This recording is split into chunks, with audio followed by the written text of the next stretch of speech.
اعوذ باللہ من الشیطان الرجیم بسم اللہ الرحمن الرحیم الحمد للہ رب العالمین بارئ الخلائق اجمعین والصلاة والسلام علی اشرف الانبیاء والمرسلین خاتم النبیین سیدنا و مولانا ابی القاسم محمد وآلہ الطیبین الطاہرین المعصومین الذین اذهب اللہ عنہم الرجس وطہرہم تطہیرا۔ موضوع گفتگو یہ ہے کہ کربلا اسوہ ہے مقاومت کے لیے، شجاعت کے لیے۔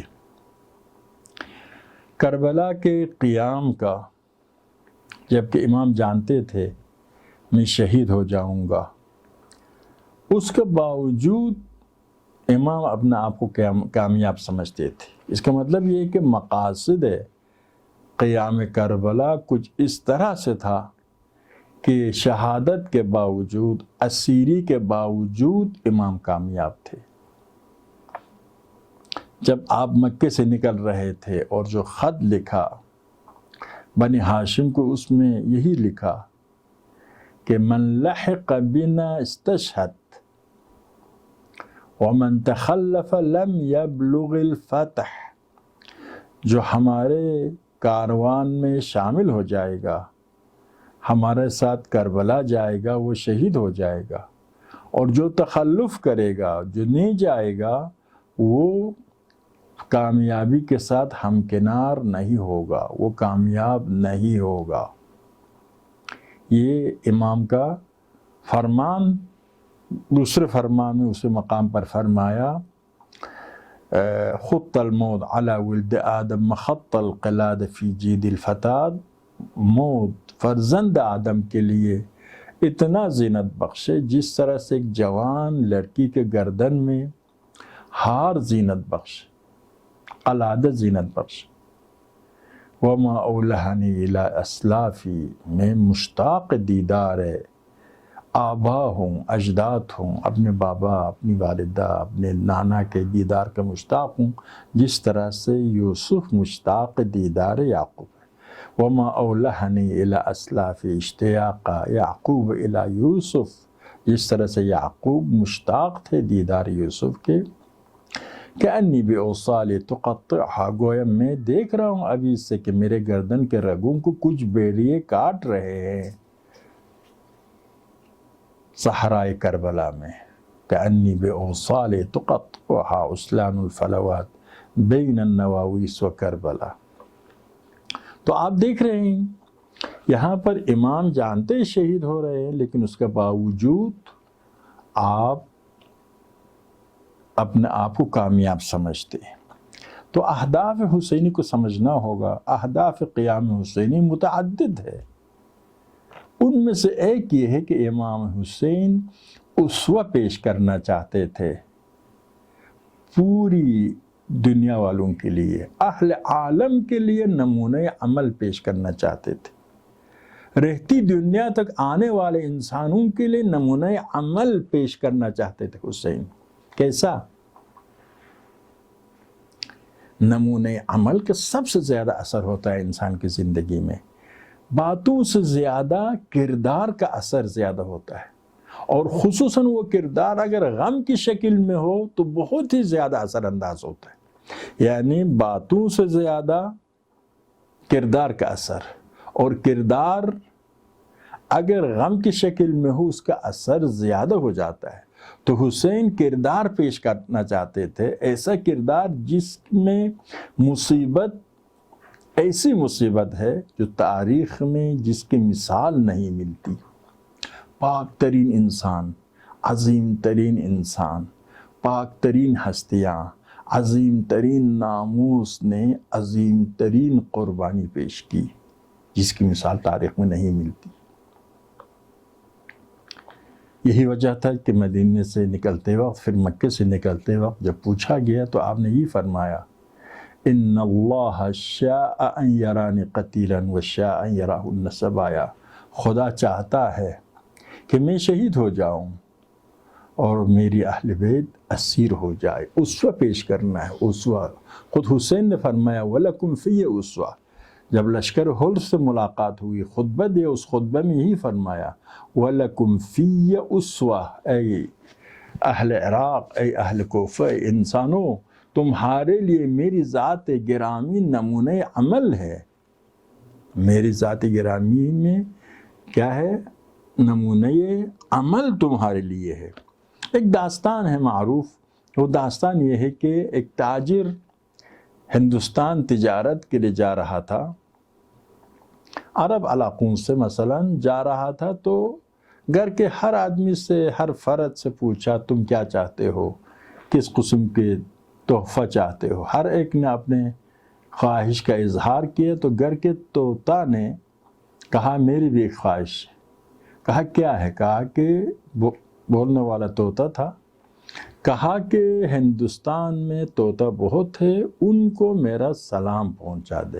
یہ تاجر چلا گیا، اتفاق تو اس کا گزر ایک جنگل سے ہوا، جنگل میں بہت سے طوطے تھے، تو اس نے خطاب کیا اے طوطو، میرے گھر میں ایک طوطا ہے، اس نے یہ پیغام بھیجا ہے۔ سارے طوطے مر گئے اور گر گئے درختوں کے شاخوں سے زمین پر۔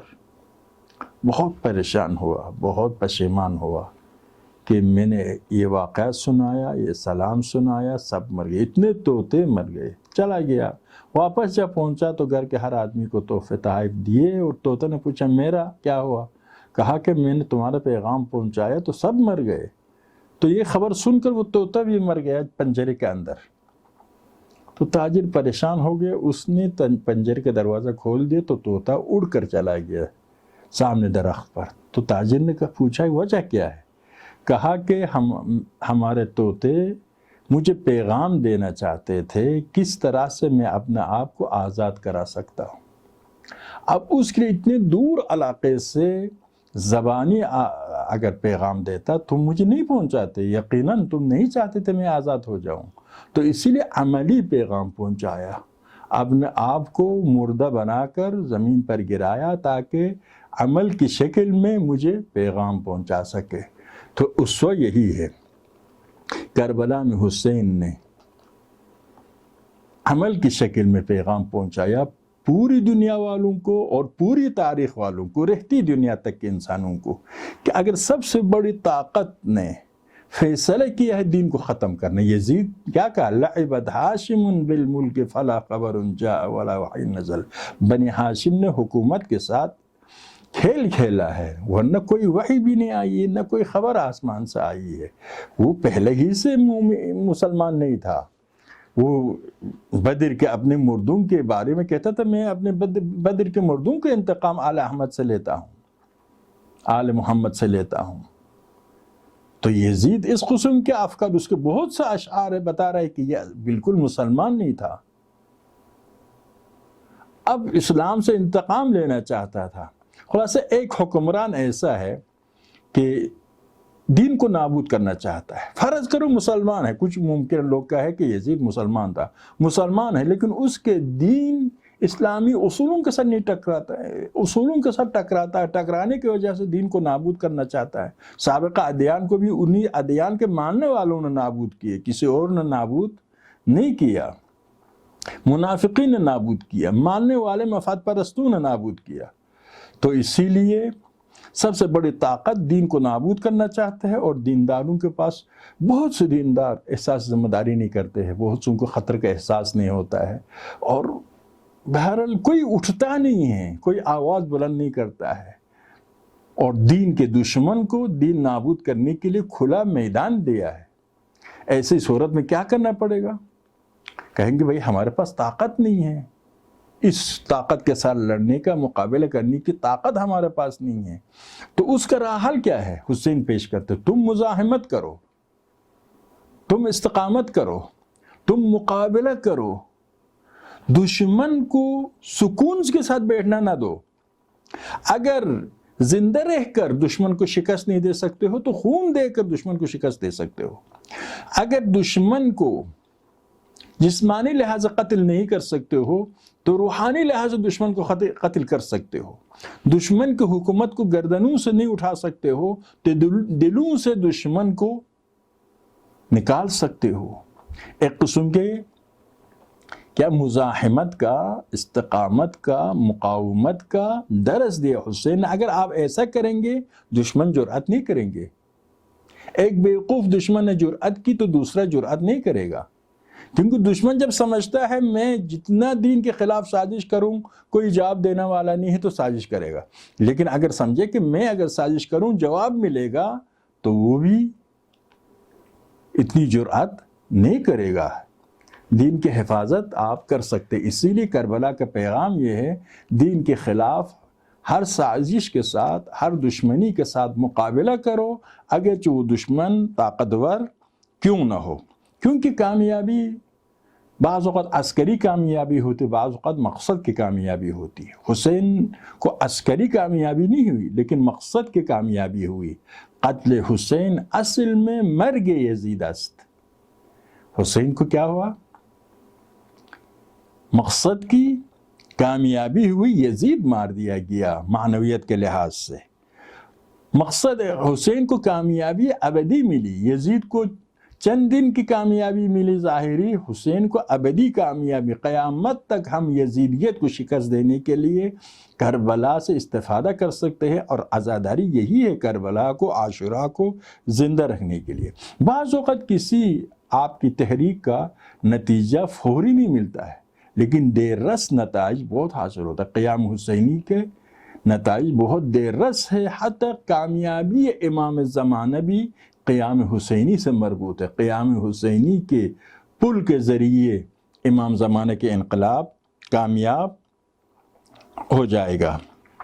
اسی لیے کربلا کا ایک اہم پیغام یہی ہے کہ کربلا میں حسین شہید ہوئے تاکہ ہمیں درس دے سکے، اسوہ بن سکے، تاکہ ہم باطل کے لیے میدان کو خالی نہ کریں، ہر میدان میں باطل کے ساتھ مقابلہ کرے، جتنے باطل طاقتور کیوں نہ ہو، سیاسی لحاظ سے، عسکری حوالے سے، معیشت کے حوالے سے، ثقافتی حوالے سے۔ ابھی پوری دنیا کے میڈیا، سوشل میڈیا باطل کے ہاتھ میں، لیکن آپ مقابلہ کر سکتے، ہتھیار نہیں ڈالنا ہے، آپ مقابلہ کریں گے۔ آپ کے پاس ایمان ہے، آپ کے پاس جذبہ ہے، آپ کی ذمہ داری انجام دینا ہے۔